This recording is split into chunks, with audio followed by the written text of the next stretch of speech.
Bonsoir mesdames, bonsoir mesdemoiselles, bonsoir messieurs, chers amis. Je suis très heureux ce soir de partager avec vous un sujet, vous allez voir, qui est passionnant. En fait, moi jusqu'à 6 ans, j'étais un enfant très heureux. Je m'amusais avec des tas d'êtres que les autres ne voyaient pas. J'avais une vie sensationnelle. Puis à 6 ans, je commençais à être sérieux, je suis allé à l'école et de 6 ans à 24 ans, j'ai passé 18 années dans le cerveau gauche, sérieux, travailleur, mais j'avais perdu la joie de vivre. J'étais devenu quelqu'un de conditionné, toujours en train de travailler. Enfin bref, une catastrophe ambulante, si j'ose dire. J'étais zombifié par l'éducation. Et puis peu à peu, en découvrant des chamans, en découvrant des psychothérapeutes divers et variés, j'ai découvert qu'il y avait une autre dynamique dans la vie que d'être tout le temps sérieux. Qu'on pouvait ouvrir son cerveau droit, ouvrir son cœur et entrer dans une joie de vivre de plus en plus consistante et de plus en plus permanente. Et que c'est cette joie de vivre, finalement, qui fait qu'on peut apporter quelque chose aux autres. Parce que si on va vers les autres avec la tristesse et du chagrin, on n'est pas très agréable. Alors que si on arrive en souriant, en riant, c'est merveilleux. Et puis, dans ce parcours que j'ai fait à travers toutes les médecines, l'éducation de santé, j'ai eu la chance de rencontrer quelqu'un de...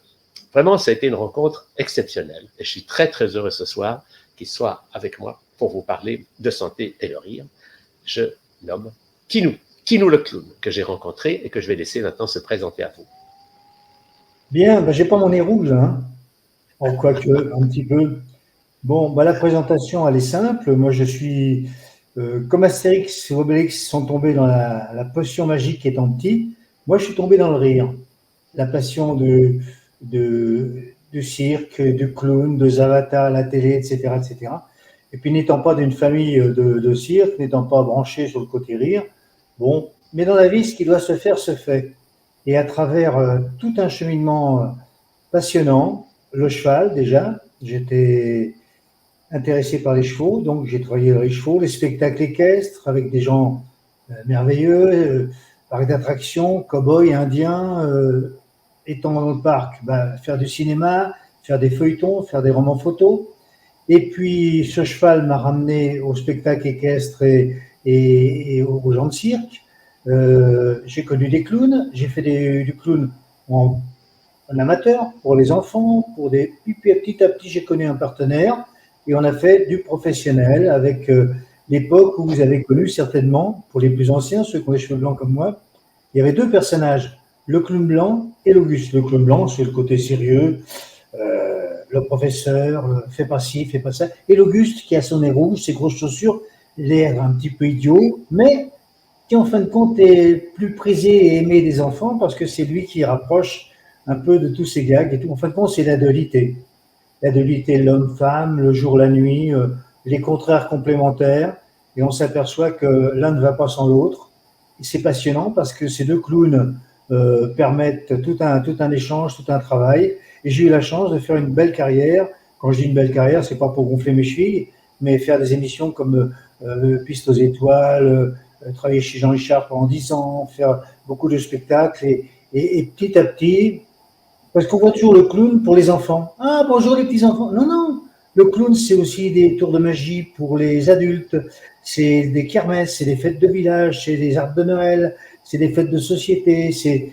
En fin de compte, c'est un petit peu le fou du roi qui peut se permettre certaines choses sans dépasser certaines limites. Et c'est passionnant. Un personnage fabuleux que ce personnage de l'Auguste, du clown. Et puis on viendra tout à l'heure, on en reparlera, du clown à l'hôpital qui est venu à travers cette démarche, justement, de clown hospitalier, en plus de mes activités de clown. Et puis Jean Candrutal, bon, on va en parler, à quel moment et pourquoi. Voilà. Alors, ça a été une grande rencontre, très franchement. Je dirais que dans les grands moments qu'on a dans la vie, le fait d'avoir rencontré Kinou, pour moi, c'était un moment magique. Tu peux raconter dans quelles circonstances on s'est rencontrés? Oui, disons que moi j'avais un agenda et comme beaucoup de gens, plus il y en avait sur l'agenda et plus j'étais content. C'est chouette, j'ai plein de trucs à faire, j'ai des activités, j'ai des animations, j'ai des rendez-vous, j'ai des trucs. Et quand on tire trop sur une corde, ça casse quelquefois et souvent. Et puis je me suis retrouvé à faire un AVC, des problèmes d'AVC, des problèmes de santé. Et puis on m'a dit, tiens, il y a un médecin, j'étais juste côté France, mais pas très loin de Genève. Il y a un médecin qui est très branché médecine douce, homéopathie, acupuncture, etc. Je dis, moi qui ai trop de stress, il va peut-être me donner quelques combines. Donc j'ai été voir ce médecin Et au lieu de voir un gars sérieux, j'ai vu un type un peu plus clown que moi, en fin de compte. Ça, c'est quand même bizarre, il est plus rigolo que moi et ça m'embête. C'est la concurrence déloyale, c'est pas normal. Bref, dans un centre santé dont s'occupait à l'époque Tal, avec tout, bibliothèque, information, documents au jardinage, pour l'homéopathie, pour l'acupuncture, des conseils santé, des conférences régulières, fabuleux. Plein de gens passionnants.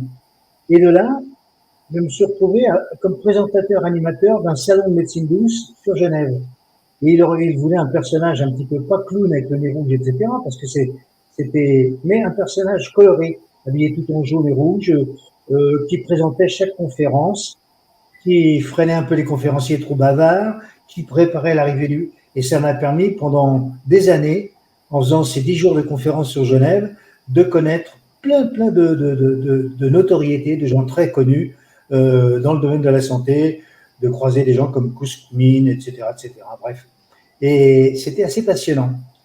Et ce côté d'ouverture avec le bouffon, ni plus ni moins, qui va d'un stand à l'autre, qui présente, qui anime. Et avec Tal, on a parlé de rire, de bienfaits du rire sur le plan physique, physiologique. Alors, il m'a donné quelques combines, bien entendu, pour moi, côté santé, pour déstresser, désangoisser, etc. Il n'a pas forcément toujours réussi, parce que j'ai toujours été un peu... Mais bon, là encore, la santé, ça s'apprend. Et si on ne fait pas un effort soi-même pour y progresser. Et là, on a eu une démarche étonnante, c'est que on a commencé à faire des conférences sur les bienfaits du rire, sur le plan physique, physiologique, on en reparlera, mais ces conférences nous ont amenés partout.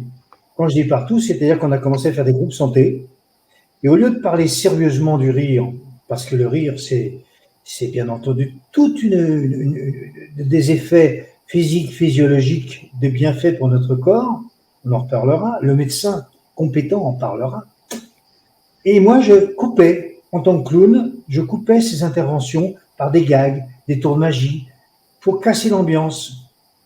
Très bien. Et ça a permis au public de passer 2 heures dans une conférence. C'était plus une conférence de spectacle, c'est devenu une conférence de spectacle où on apportait des gags, de l'humour, du rire. On parlait du rire, mais en faisant rire, bien entendu. Et du groupe santé, on est passé à des émissions plus importantes, à de la télé, à être invité au Québec, aller au Canada pour des conférences sur le rire, sur les bienfaits du rire physique, physiologique, la Belgique, la Suisse, le Canada, etc. Et ça a été des périodes de conférences bienfaits rire passionnantes, entrecoupées de ma profession de clown, magicien, etc. Et Tal, bien plus, comme médecin holistique. Passionnant. Alors, c'est l'occasion de dire, tu l'as déjà dit, mais c'est vrai que le rire, c'est quand même un moyen extraordinaire. Et on a fait un livre qui parle du rire en disant que c'est une thérapie extraordinaire parce que c'est gratuit, ça ne coûte pas un sou, mais quand on rit, notre corps, c'est ça qui est absolument génial, fabrique toutes les molécules qu'autrement on va acheter chez le pharmacien ou sur le marché des drogues illégales.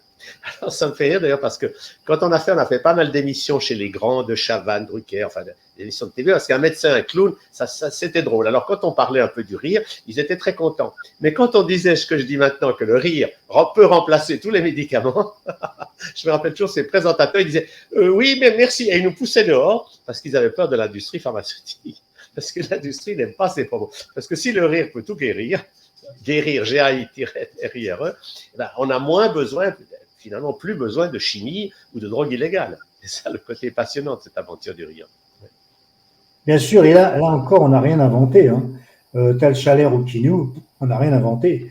Au Moyen-Âge, on avait des médecins qui parlaient des bienfaits d'un âne arrivant chargé de médicaments contre les saltimbanques du coin qui étaient beaucoup mieux pour apporter la joie, l'humour, le rire, le côté positif. Le rire, c'est une énergie positive complémentaire à toute forme de thérapie.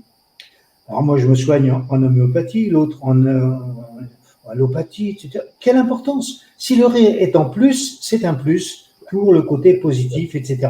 Et on a tout un tas, dans ce livre, on a relevé des dizaines et dizaines de citations qui remontent jusqu'au Xe siècle sur les bienfaits du rire, sur le plan physique, physiologique, ce qu'il apporte au corps humain, les bienfaits du rire, mais il y en a plein. Et c'est passionnant parce que ce rire apporte, détend, des stress, des angoisses. Et là, on pourra parler de ce travail de clown hospitalier. Je faisais des kermesses, des fêtes de village, Et puis un jour, je fais, comme je le faisais régulièrement, un goûter d'anniversaire, j'en faisais souvent, pour des enfants. Et ce jour-là, je tombe juste d'autre côté de la frontière, côté suisse, c'était sur Cologny, donc un quartier pauvre de Genève. Enfin, quand je dis pauvre, c'est qu'il y a la Porsche devant la voiture, les gamins qui disent au clown, souvent j'ai des enfants qui m'ont dit « Ah, je suis content, ma jeune fille m'a emmené au cirque, j'ai vu les clowns. » Ah bon, ma jeune fille m'a emmené au cirque? C'est pas ta maman? Ah non, parce qu'il y avait la jeune fille, au père qui s'occupait d'eux, etc., etc. Bon. Bref, un jour, je fais un goûter d'anniversaire avec des gamins un peu trop stressants, un peu trop fatigants. Je reste habillé, maquillé, et en sortant de ce goûter d'anniversaire, je passe la frontière et à 2-3 kilomètres, il y avait l'hôpital d'Annemasse qui était très près de la frontière à l'époque. Je rentre dans ce service, on ne m'attendait pas, et l'infirmière voit un clown arriver avec ses grosses chaussures, son nez rouge. C'était en 1985. Et j'ignorais, je vais vous expliquer après comment, qu'on était un petit peu des précurseurs dans le domaine. Pourquoi? Parce qu'on n'a rien inventé là encore. Les clowns allaient voir les enfants à l'hôpital. Quand je dis les clowns, c'est les Grocs, les Dario Barrio, les Fratellini, le trio Fratellini. Mais c'était un spectacle. Ils faisaient des animations pour les enfants dans des salles où on voyait un étalage de 20-30 lits, des grandes chambres. Mais ce n'était pas du chambre en chambre, avec participation des enfants, etc. Et là, ça a été fabuleux parce que les enfants qui sont arrivés devant la télé à regarder n'importe quoi souvent, voyaient ce clown arriver, faire un tour de magie, faire un petit ballon, faire un truc. Ah, le rêve qui arrive chez vous, pour vous. Oh là là. Et l'infirmière a dit, il faut revenir, c'est super, etc. De là a commencé ce travail de clown hospitalier, c'était en 85. Il y a eu des émissions de télé comme Envoyé spécial, comme par exemple FR3 qui a fait des émissions de télé. Et j'ai eu plein de coups de fil de gens qui m'ont dit, mais moi j'aimerais bien aller voir les enfants à l'hôpital en clown, mais je ne suis pas clown. Aucune importance si vous y allez avec le cœur. Alors, il y a des choses à faire, à ne pas faire sur le plan d'hygiène. Voilà. Donc là a commencé la formation pour des personnes intéressées pour faire du clown hospitalier bénévolement. Ça a pris de l'ampleur. On a fait un livre avec Tal, un deuxième, on a fait nos conférences, et puis ça a été une boule de neige. Et on s'est aperçu au même moment aux États-Unis, en 85, se crée une association qui s'appelait Unité d'intervention clownesque. Et là encore, le clown hospitalier a fait. Et après, il y a eu les histoires des Patch Adams, dont Tal pourra parler, de médecins. Il y a eu les livres, les émissions sur le rire, les bienfaits du rire, les infirmières, etc. Et on avait tout un travail fabuleux parce qu'on voit cet enfant malade. Alors la petite pathologie, le bras cassé, etc., bon, c'est bien, on fait rire l'enfant. Mais la grosse pathologie, l'enfant qui doit rester plusieurs mois à l'hôpital pour des problèmes de cancer, de grands brûlures, etc., et bien là, il y a un suivi. Et le clown qui vient régulièrement, il ne s'agit pas de casser tous les œufs d'un seul coup. Le clown connaît toutes vos combines, vos trucs, donc il faut l'incorporer, il devient partenaire. Et voilà, et on a tout un travail qui se fait avec l'enfant. Et c'est fabuleux parce que là, on a toute une approche.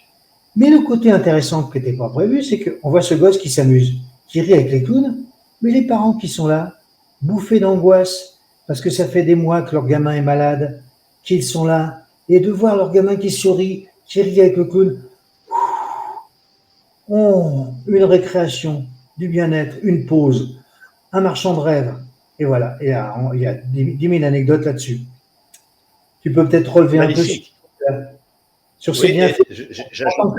J'ajouterais que Kino a reçu un prix qui était un rire d'or fait par l'école de rigologie de Cohen-Cosseron parce qu'il a été le premier clown hospitalier en France.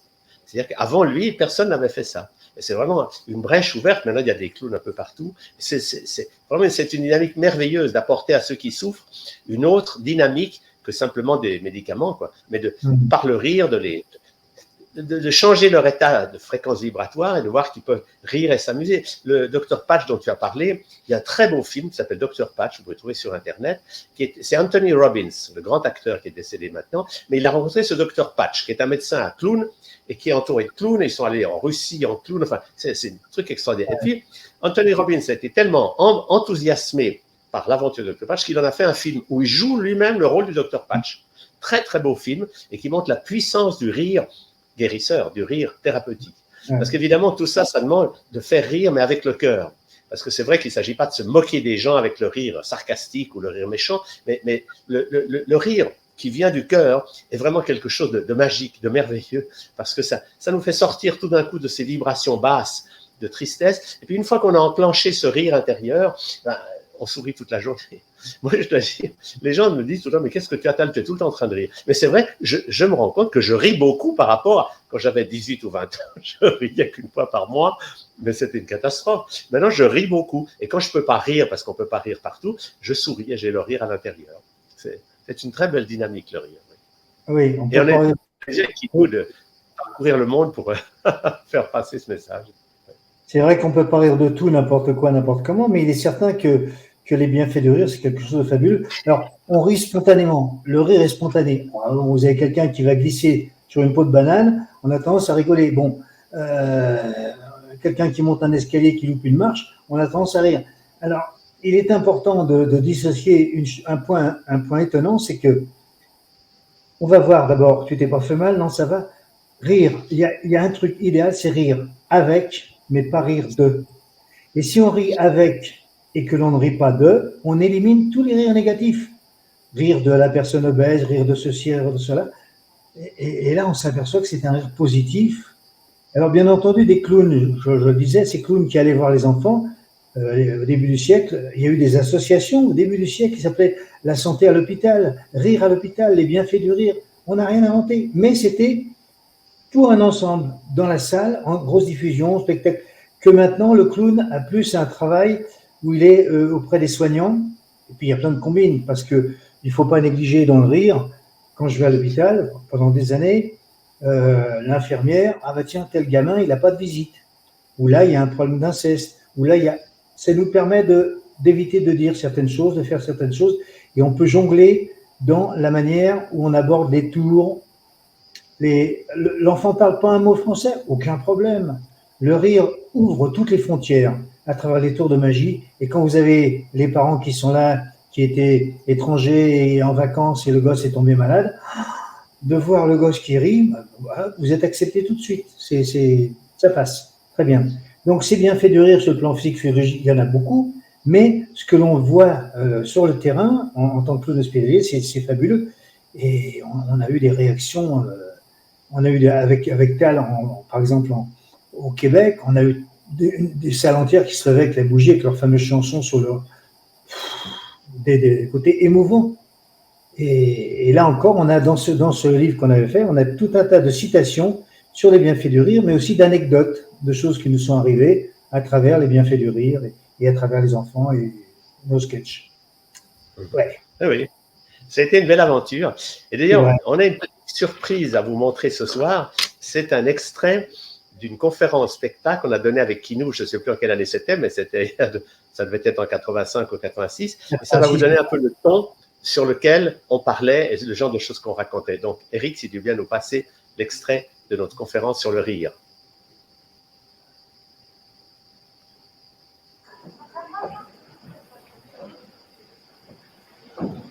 Mesdames, Messieurs, j'étais, quand je vivais sur cette terre, Jean Calvin, celui qui inaugura pour Genève des siècles de sérieux. Vous n'avez qu'à regarder le mur qu'on appelle le mur des réformateurs, mais que d'autres appellent le mur de la morosité, pour vous en convaincre. Et je tiens à vous dire que depuis l'au-delà, j'ai eu quelques regrets. J'ai fait de très belles choses dans ma vie, une réforme qui était nécessaire, mais hélas, à cause de problèmes personnels, je mis Genève dans un despotisme moralisateur des plus affligeants. Comprenez ma situation. En termes modernes, vous diriez que j'étais bloqué dans mes 3 premiers chakras. Mais comme à l'époque, il n'y avait pas de thérapeute des corps énergétiques, que tout est cher. Alors, ayant pris le pouvoir à Genève, comme j'étais attiré d'une façon impétueuse par des pulsions vers la tendre chair des jeunes filles, pour résister, je décidais que toutes les jeunes filles et toutes les femmes devraient porter du noir, pas de décolleté, pas de ruban, pas de fête, pas de musique, pas de théâtre, j'interdis tout. Et je fis de Genève la capitale du sérieux. C'est dont elle émerge qu'à faire. Ma vie durant, je conçus un Dieu qui plaisait à l'intellect, un Dieu juste et sévère qui punissait les méchants et qui récompensait les bons. Mais hélas, mon cœur était fermé comme une pierre et je fis brûler tous ceux qui s'opposaient à moi. Mon corps était immobilisé dans ce concept que le corps était la porte par laquelle Satan risquait d'entrer. Et tout ceci me fit vivre une vie austère et entraîner non seulement Genève mais tout le monde occidental dans une vision du monde rigide, dure, austère. La Suisse entière s'engouffra dans cette notion du travail avant tout, de l'honnêteté, mais aussi de la répression émotionnelle, de la peur que l'on cache et de la façade que l'on montre. Et c'est ainsi que se fit une Suisse du sous-sol. Parce que c'est parce qu'ils avaient peur que les Suisses mirent toute leur confiance dans le trésor qu'ils accumulaient dans le coffre-fort des banques et dans les abris anti-atomiques qui ont fait de la Suisse un pays entièrement exclamé. Tout ceci à cause de la peur d'être soi-même, la peur de vivre, la peur d'ouvrir son cœur et la peur de vivre avec son corps. Je fis même brûler Michel Servet, ce médecin qui osait affirmer que le sang circulait, alors que la faculté avait décidé le contraire, vous vous rendez compte. Mais, une fois parvenu dans l'au-delà, je vis ma vie avec un peu de recul et j'éprouvais quelques remords.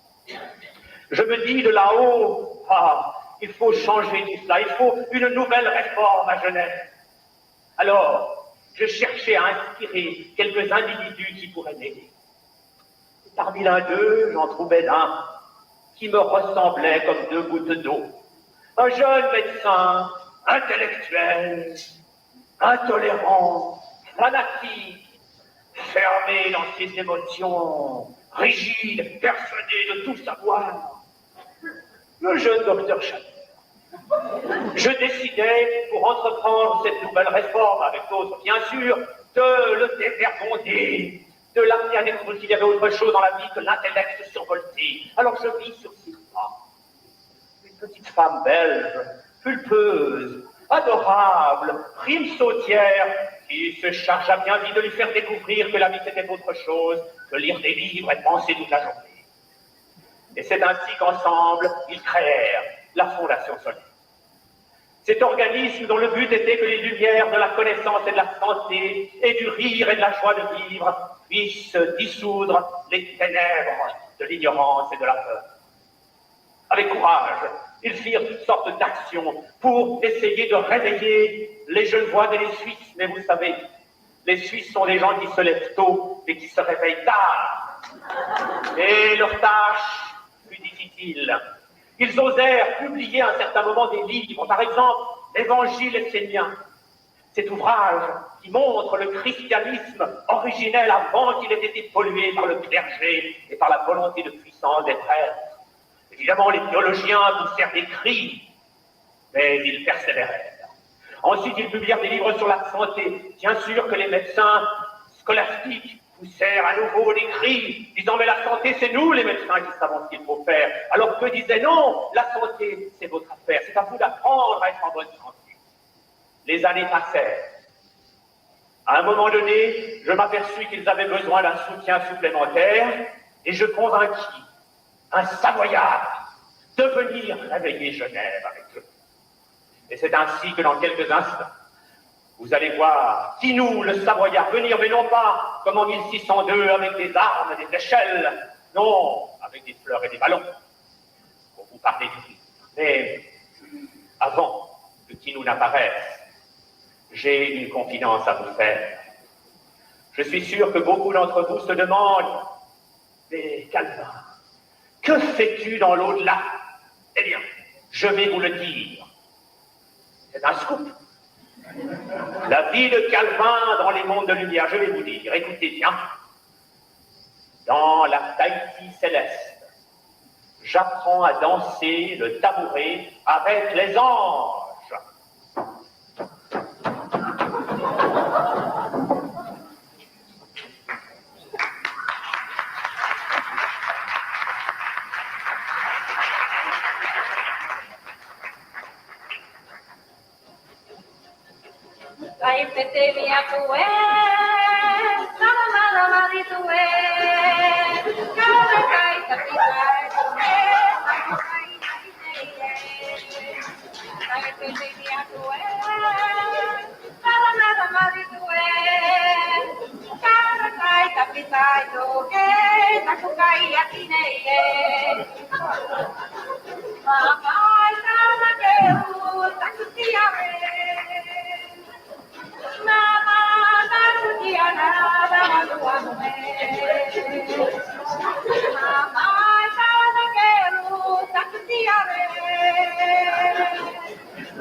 Voilà, on va mettre ça comme ça. Je mets toujours des gants quand je viens à Genève parce que quand j'arrive, les gens ils disent tiens, là l'homme et les gants. Oui, mais j'ai des gants avec des trous parce que comme ça j'ai l'air et les gants. Je la ferai plus celle-là, non, je la ferai plus. Ça je la ferai plus. Bon, j'ai juste une petite seconde à prendre sur votre temps parce qu'il y a justement quelqu'un qui a son anniversaire ce soir. Alors je tiens à lui fêter. Mademoiselle qui a le beau truc bleu là, viens les voir. Viens les voir là. Voilà, viens les voir. Non, c'est son anniversaire ce soir, alors j'ai promis de lui offrir une belle fleur. Voilà, viens les là. Ça, vous faites ça comme ça, c'est la tige. Ça, c'est les pétales. Alors, on dit un pétale ou une pétale? C'est bien, c'est bien. On voit qu'elle était forte dans ses études étant petite, il paraît. Elle a eu de fortes études et tout. Ils t'ont rattrapé, non? Oui. Alors, attention, là, voilà. Là, je vais faire l'autre pétale. Vous venez souvent ici, dans ce genre de conférence? Vous avez vu? Grave, hein? Eh ben, dis donc. Le vrai, quand il a vu ça, il a dû faire une drôle de tête.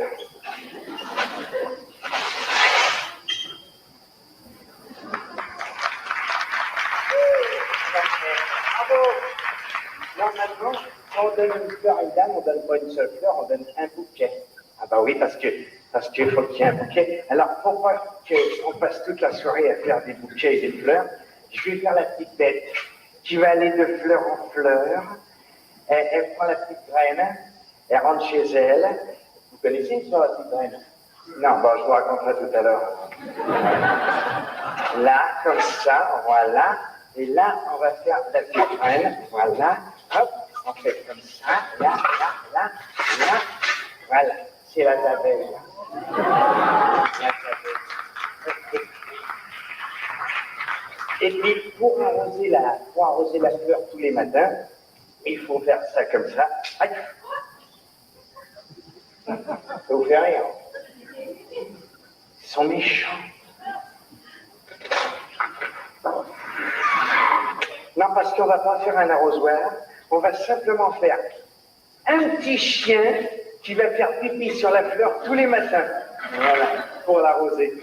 On va faire 2 pattes devant, c'est mieux hein, pour marcher quand même, voilà. Et puis, on va faire aussi 2 pattes derrière pour que ça suive. Et puis, ah oui, mais c'est vrai, en Suisse, on a des chiens de luxe.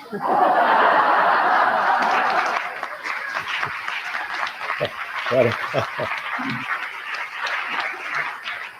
Je vais vous donner aussi un petit chapeau pour la soirée.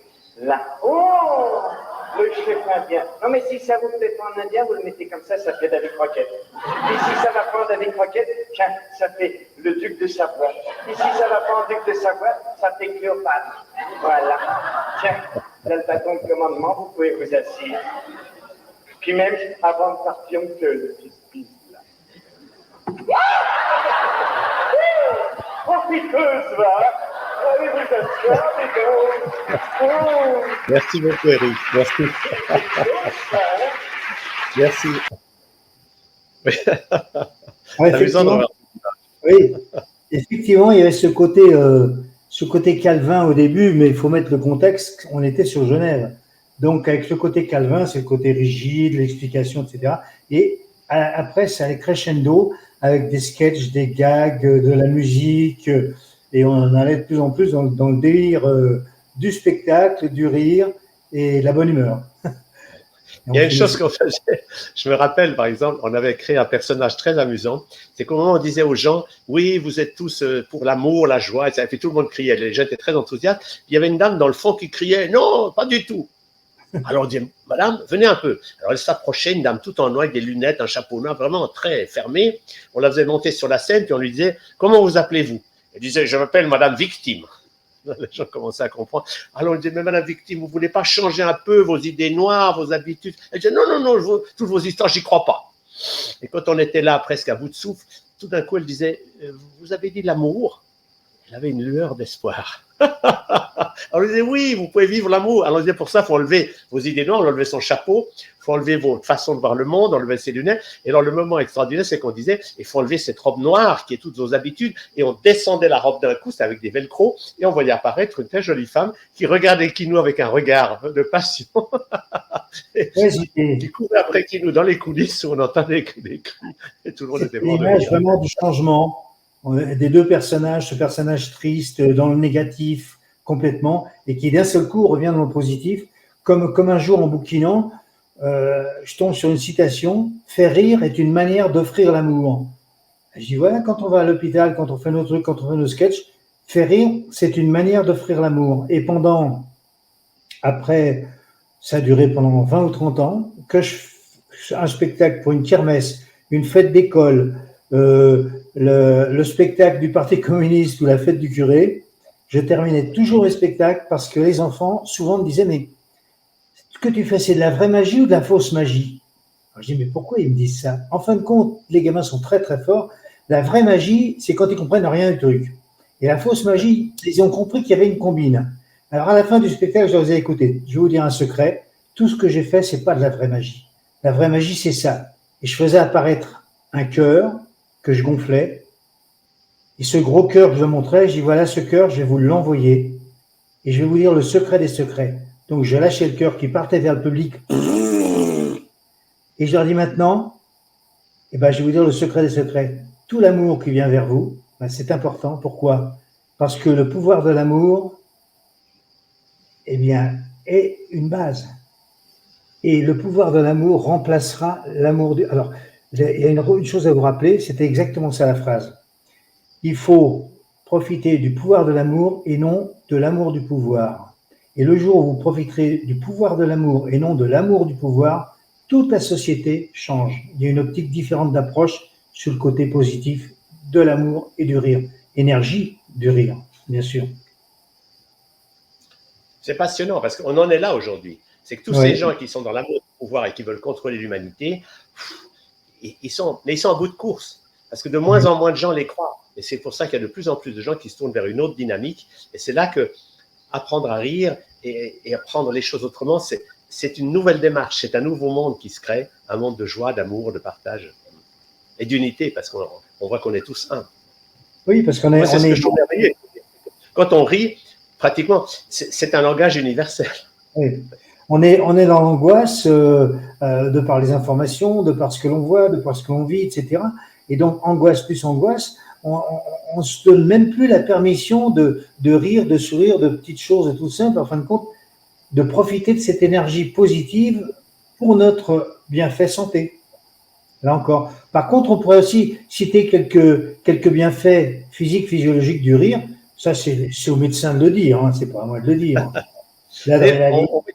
Il y a une longue liste. Mais ce qui est extraordinaire, c'est que le rire, ça détend le système nerveux, ça améliore la digestion, ça résout des tas de problèmes d'une manière extrêmement élégante. Et puis, ça a un effet fantastique sur la douleur. Quand on rit, on a une sensation d'adrénaline. Ça équilibre tout le système hormonal. Et sur la douleur crée toujours une émotion.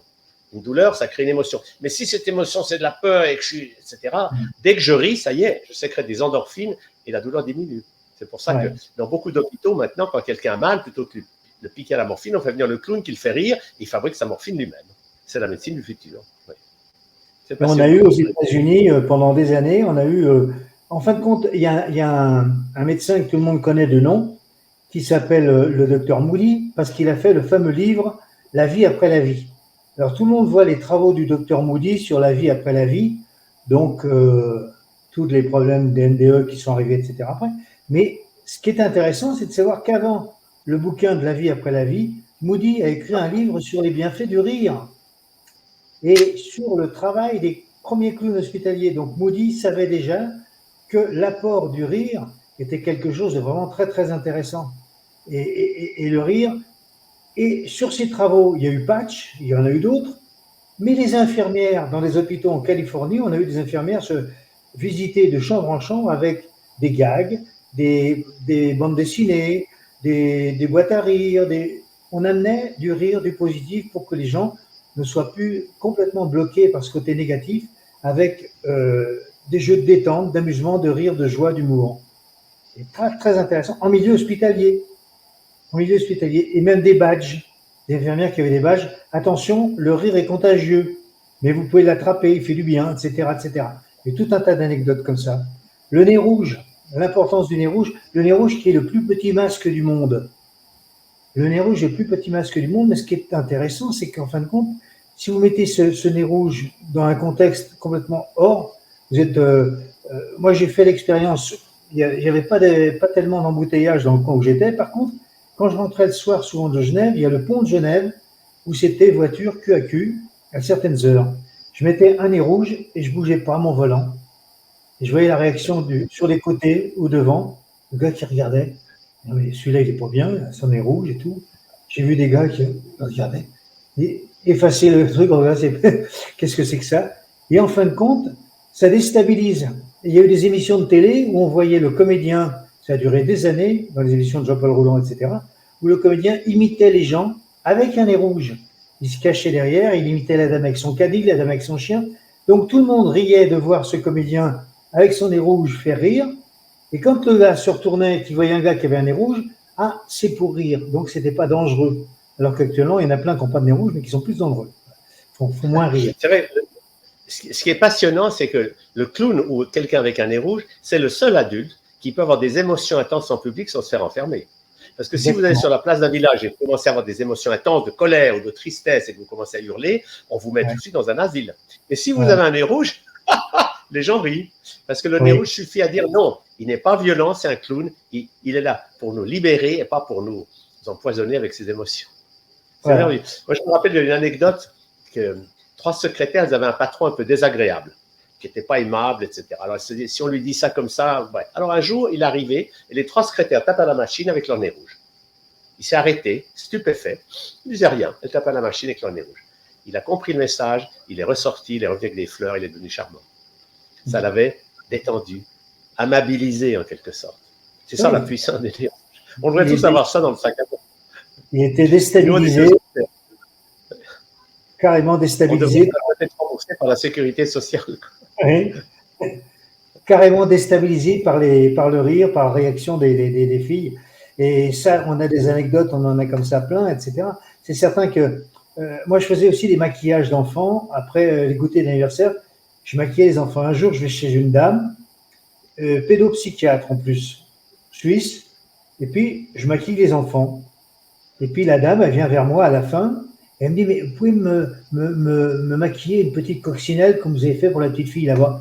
J'ai dit oui, il n'y a pas de problème. Donc cette dame qui avait une 60aine d'années, je lui fais sa coccinelle. Oh, un sourire, une joie. Elle me dit, vous ne pouvez pas savoir ce que vous me faites plaisir.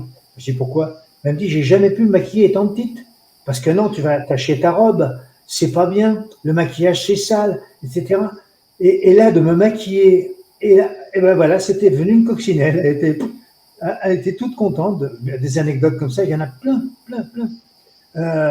Je faisais des mariages pour une agence suisse à une époque. J'animais ce qu'on appelle le major de table côté suisse, donc pour gérer le côté animation du mariage, des tours de magie, etc.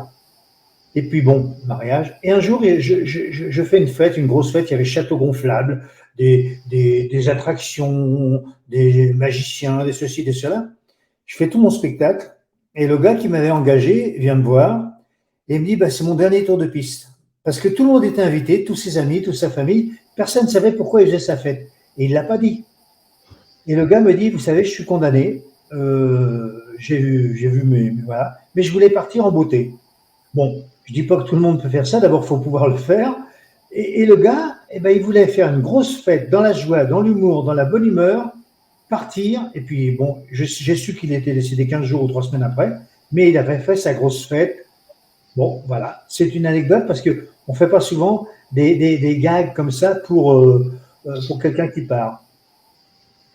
C'est des anecdotes de clowns qui peuvent se retrouver dans des contextes complètement aberrants, complètement différents.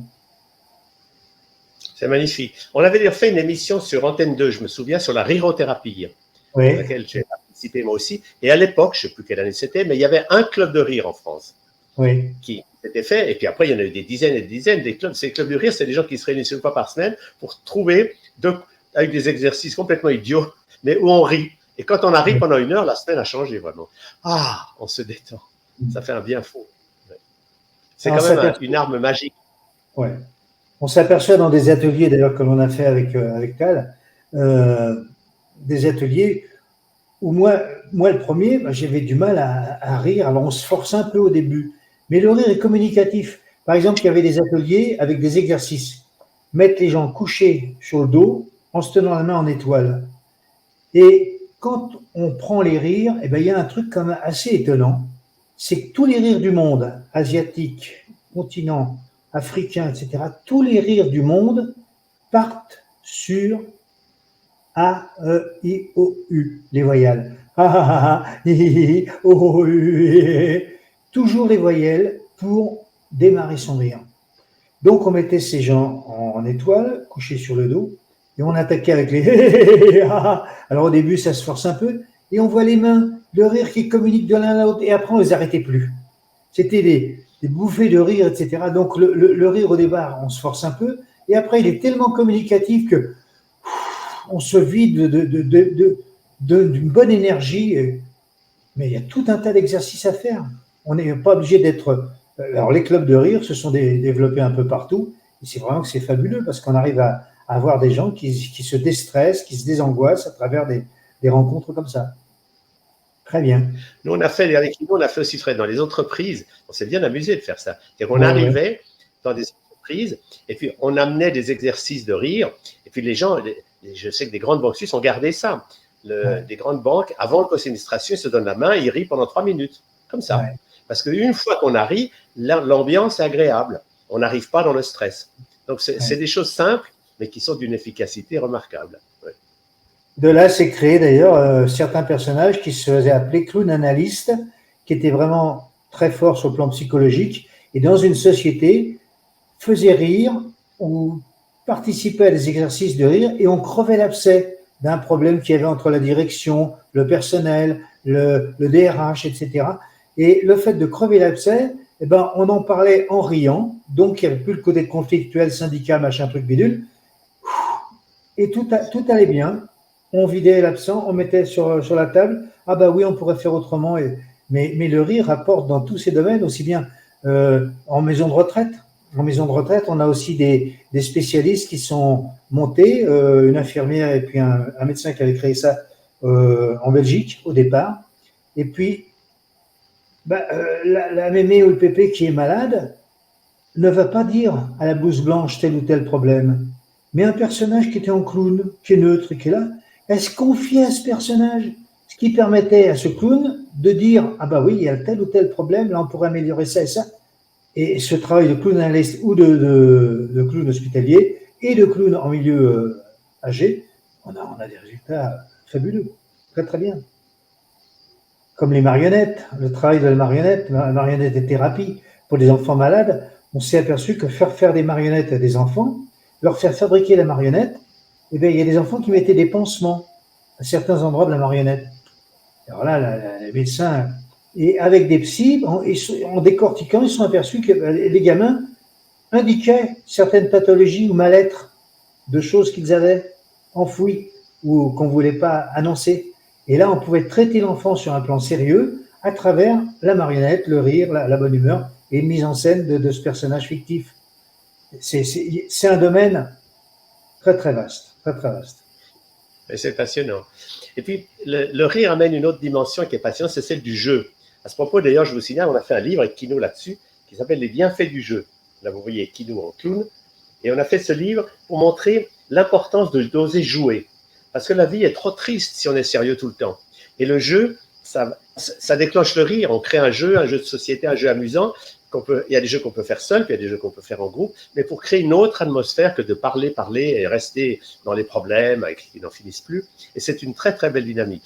Parce que par le jeu, on amène cette dimension qu'on est des êtres humains et qu'on n'est pas venu sur Terre pour s'ennuyer toute la journée, ou pour ne parler que de ce qui va mal. C'est sûr. Alors là, on n'a rien inventé parce que dans la première page de ce bouquin, il y a des citations, dont une d'Aristote, je crois, qui parlait déjà des bienfaits du jeu. Il y a Aristote, il y a plusieurs citations intéressantes sur les bienfaits du jeu, mais qui remontent à l'Antiquité. On s'était déjà aperçu de ce côté. C'est vrai. C'est une dynamique formidable parce que l'idée est simple. Le stress crée toujours le sérieux. Dès qu'on est stressé, on ferme la bouche, on serre les dents et on se met à penser. Et là, comme disait Einstein, quand on pense, c'est pas là qu'il y a les solutions, il y a les problèmes. Si on veut une solution, il faut changer de niveau de conscience. Et le fait de rire, tout d'un coup, ça expulse tout ce qui ne va pas. Et ça nous permet tout d'un coup de nous ouvrir à l'inspiration qui fait qu'on a, tout d'un coup, on voit les solutions plutôt que les problèmes. C'est une très belle dynamique. Et oui. Et nous, avec Kino, c'est amusé parce qu'on a enseigné ça dans des hôpitaux, des écoles d'infirmières, des spectacles. Enfin, on a vraiment vu cette dynamique et c'était passionnant parce que personne, en quelque sorte, n'a pas envie de rire. Mais il faut l'amener en douceur, évidemment. Il faut amener ça peu à peu. Et là, j'ai toujours beaucoup admiré Kino parce qu'il a toujours eu le rire avec du cœur. Jamais le rire moqueur, jamais le rire qui dévalorise l'autre, mais toujours le rire qui inspire l'autre à se mettre à lui aussi s'amuser, à prendre la vie du bon côté. Et c'est pour ça que j'ai beaucoup d'admiration pour tout ce que Kino a fait dans cette dynamique d'un clown, mais qui ne soit pas un clown triste et qui ne soit pas un clown fait rire en quelque sorte. Alors on rit, puis après on retombe dans nos problèmes, mais qui amène une dynamique dans laquelle, waouh, la vie se met à chanter, à danser. Et là encore, on peut malheureusement, on peut pas détourner certains personnages. Un Père Noël, le Père Noël, il est là pour apporter le cadeau, voilà. On peut pas voir un Père Noël qui va courir avec un couteau après des enfants. Bon, ce qui a été fait avec des livres complètement débiles aux États-Unis, je citerai même pas l'auteur. Et on a eu une vague de folie avec les clowns, un maquillage atroce, des tronçonneuses, courir après les enfants, etc. Et j'ai toute une génération, moi je n'avais pas connu, et j'ai une génération de gamines de 12, 13, 14 ans qui me disent « Oh, moi j'ai peur des clowns, j'ai peur des clowns ». Je dis « Oui, tu as vu tel film ?»« Ah bah oui, oui. » Voilà, alors ça c'est le côté négatif complètement, on renverse la vapeur, on se sert de quelque chose de beau, de positif pour en faire quelque chose de peur. Mais bon, ça fait partie des côtés démons de notre époque aussi. Côté vraiment négatif. Oui. Et peut-être que, si tu es d'accord, Kino, on pourrait proposer aux gens des exercices qu'on a beaucoup enseignés, qui est le rire sans raison. C'est-à-dire d'oser prendre un petit moment, et on peut le faire un peu à mi-chemin, mais qui est d'oser rire. Et ce qui est là à déclencher le rire, c'est de faire les marionnettes. Parce que dès qu'on fait ce geste, on ne peut pas rester sérieux. C'est le geste qu'on fait quand on voit un bébé, on fait arre, on prend l'air idiot, mais les marionnettes, alors, on vous propose, vous qui nous écoutez, essayez avec nous. Faites les marionnettes avec nous et mettez-vous à rire avec nous. Alors,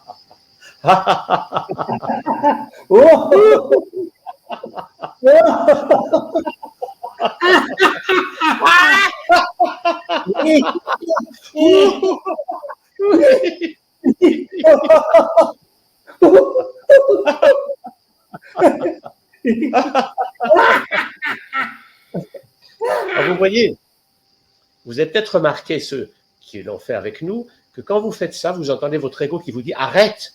Parce que l'ego, c'est cette voix de notre éducation qui nous dit « sois sage, sois sérieux, tais-toi et obéis ». Mais quand on ose sortir de cette prison, parce que c'est une prison, et qu'on ose faire l'idiot, juste s'amuser un peu, waouh, tout d'un coup on ouvre un nouveau monde. On sort du conformisme, de l'éducation, et on entre dans un monde merveilleux où la vie redevient ce qu'elle doit être, c'est-à-dire un amusement, un plaisir, quelque chose de bon, quoi. Ouais. On dort bien, il y a une énergie ça brasse, comme on dit en Haute-Savoie, et donc ça fait un bien sur tout l'ensemble du corps, justement, cette énergie positive qui se balade partout, d'un côté et de l'autre. Et là, il y a un côté très intéressant aussi. Et toi, Kinou, si tu résumais en quelques phrases les choses capitales que tu as trouvées par rapport à la santé, qu'est-ce que tu nous dirais en plus du rire? Je vois que déjà quand les enfants à l'hôpital, quand un enfant malade rit, déjà il est déconnecté de sa maladie. Il est plus dans sa maladie, il est dans le rire, il est dans le truc qu'il fait, dans le gag, dans le truc. Donc on arrive à complètement occulter ses problèmes, ses soucis, etc. Pour l'enfant, pour l'adulte, c'est pareil. On a tout un tas de personnes qui sont viciées devant la télé. Alors s'ils regardent les infos, etc., ben, c'est encore pire. Et si on arrive à se déconnecter, et de là, le bouquin qui avait fait un best-seller aux États-Unis, écrit par Norman Cousins, qui a fait une spondylarthrite ankylosante, avec de plus en plus d'effets négatifs, des cachets pour dormir, des cachets pour la douleur, etc., etc. Et puis un jour, il a dit non. Il a dit non, ses amis, vous venez me voir, mais vous ne me parlez que de choses positives, vous me racontez la dernière histoire rigolote. Et il a fait un bouquin qui est devenu un best-seller. Mais chose étonnante, c'est quand on a refait ces examens d'analyse de sang, etc., et ben, le médecin dit, mais c'est pas possible. À travers le rire, à travers tout ce travail qu'il avait fait positif, il y a eu une amélioration incroyable de sa maladie. Et c'est pour ça que ce bouquin est devenu un best-seller. À travers le rire et les bienfaits du rire, il a poussé un petit peu, mis de côté tous ses problèmes. Ça marche pas forcément pour tout le monde. Ça coûte quoi d'essayer? Ce qui est intéressant, Norman Cousins, d'ailleurs, il a été nommé, c'est le seul médecin dans l'histoire des États-Unis qui a été nommé professeur de médecine alors qu'il n'était pas médecin, pour enseigner le rire et la des émotions. Et il a enseigné tout ça dans l'université de Los Angeles. Ça a été vraiment une ouverture extraordinaire. Et après, ils ont fait des études qui montrent que quand on prend deux groupes de malades qui ont le même traitement, si dans un des groupes, on rajoute le rire, des séances de rire, ils guérissent 3 fois plus vite que les autres. Ouais. Donc, ce n'est pas quelque chose qui s'oppose aux médecines classiques, mais c'est quelque chose qui dynamise le processus d'auto-guérison de façon magique. Ouais. Alors, on trouve encore chez Lanor le bouquin Thérapie par le rire, où il y a toute une série de citations sur les bienfaits du rire, des citations sur le rire, il y en a des dizaines et des dizaines, des sketchs, et puis on parle des clowns à l'hôpital, on parle de différentes choses. Bon, ça peut être intéressant, c'est une piste. Je crois qu'on trouve toujours ce bouquin. Oui, tout à fait, oui. Donc, thérapie. Il s'appelle, actuellement, il a eu plusieurs titres au fil des années, mais actuellement, il s'appelle Le rire, une merveilleuse thérapie. Le rire, une merveilleuse thérapie. Et il est coécrit Kinou, moi-même et Corinne Cosseron, qui a une école du rire très sympathique dans le sud de la France, à Fontignan, et qui forme des gens à ce qu'elle appelle la rigologie. Il y a des gens qui, une fois qu'ils ont appris, ils vont dans des hôpitaux, des EHPAD, et ils vont amener une dynamique de joie, de bonheur, d'amour, avec des exercices simples, mais pour que les gens sortent de l'immobilité et d'être verrouillés dans ses problèmes. Elle forme des gens qui font ces ateliers de rire, que l'on doit au docteur Kataria au départ, un docteur en Inde qui a commencé ce travail, puisque tu l'as connu aussi, tu l'as rencontré. Oui. Oui. C'est une belle dynamique, il n'y a pas à dire. Et moi, je trouve que c'est un ingrédient, je dirais un peu number one dans un processus de santé. C'est que si vous allez vers la santé, ouais. Comment? Dans le sketch qu'on a vu où tu es en Calvin, à un moment tu retires. Mais les poils aux pattes, parce que les poils aux pattes, tu les avais déjà à cette époque-là très longs. Est-ce que c'est les mêmes toujours? Tu t'es rasé ou pas depuis? C'était des bouts de laine. C'était des bouts de laine, j'aurais mis. Je t'ai vu en coulisses, je sais que tes gens étaient poilus comme ça. Je ne sais pas si tu t'es rasé toi depuis. Je suis toujours le même. Bon, voilà. Donc, tu n'es pas rasé. Alors, oui. T'es pas rasé. Alors, d'ailleurs, je vais dire une chose intéressante pour ceux qui nous écoutent, c'est que si vous voulez voir le spectacle dont vous avez vu un petit extrait en entier, il n'y a pas de problème. Vous allez sur mon site, vous me faites un mail et je vous en fais cadeau.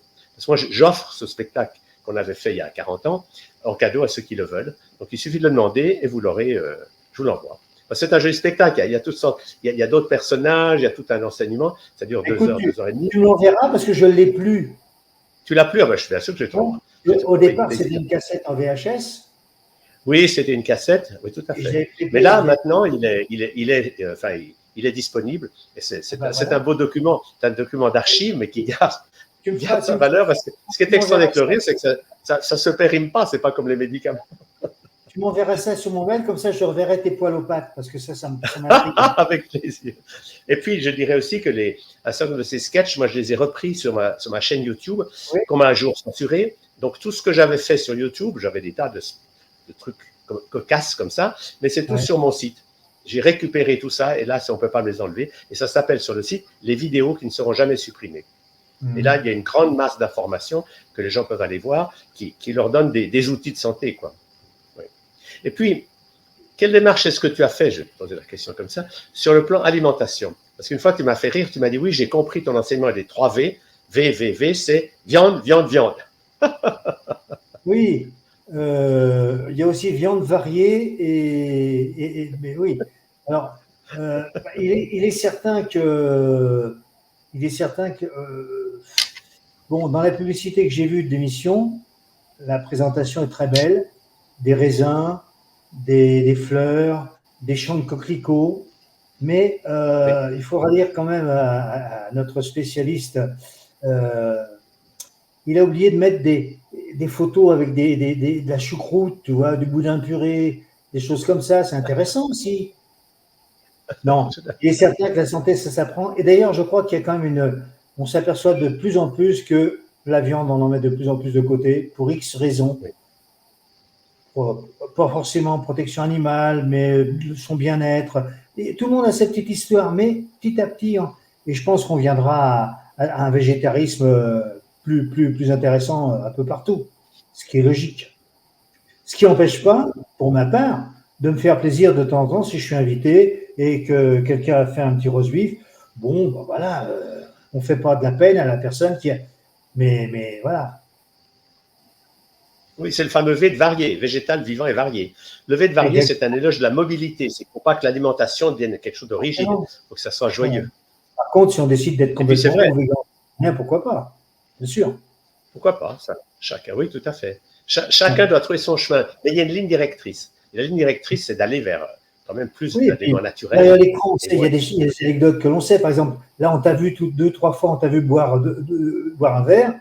Personne ne sait que c'est de la vodka. Moi, je le sais parce que j'ai vu la bouteille. Mais personne ne sait que c'est de la vodka. On dit, tiens, docteur Chalère, il boit de l'eau, tout ça. Non, c'est de la vodka. Mais bon, on n'est pas obligé de le dire partout. Moi, je ris beaucoup parce qu'avec Kinou, depuis des années, il me fait des blagues comme ça. Il m'appelle en disant, ici, la boucherie, je ne sais pas quoi, on va vous livrer vos 25 steaks. Et je dis, mais c'est une erreur. Il me dit, non, vous êtes bien le docteur Chalère. C'est vous qui avez commandé 25 steaks. Enfin bref, il fait tout le temps des blagues comme ça au téléphone. J'ai toujours apprécié ce sens de l'humour. Et pour moi, c'est un vrai plaisir, Kinou, de te retrouver. Largement, parce que quand on a vu, en attendant un avion entre 2 vols et voir le docteur Chalère se mettre à faire le derviche tourneur dans l'aéroport, bon, faut le voir. Quand on est au Québec et que le matin de bonne heure, il mettait des chaussures avec des ressorts en dessous pour aller sauter dans les rues du Québec, faut le voir aussi. Donc le clown, c'est pas moi, c'est lui. Hein, mais bon, encore, c'est les contraires complémentaires, c'est bien. Eh oui, c'est ça. En tout cas, c'est bien amusé. Et je dirais que notre travail ensemble pendant une quinzaine d'années était vraiment le signe d'une profonde amitié et puis de se mettre vraiment au service d'amener aux gens des choses qui vont les aider à gérer mieux leur vie, parce que c'est ça le point capital. En apportant ces clés, on s'est aussi nourri de rire et de positif et de bonne humeur. Oui, c'est ça qui est chouette, justement. Quand on va dans cette dynamique, on se fait du bien en faisant du bien aux gens. Donc, c'est gagnant-gagnant. Super. Exactement. En tout cas, Kinou, merci infiniment de ta collaboration ce soir. J'étais très heureux de te retrouver. Et puis, à une autre fois, que la vie te sourie. Pas de problème. Et que le rire continue. On ira rire. Quoi qu'ils savent rire. Oui, tu es le bienvenu, avec plaisir. Ils savent rire. Merci. Ah là, vraiment. À tous. Et riez. À tous. Riez. Merci. Bonsoir à tous. Bonsoir, Kinou.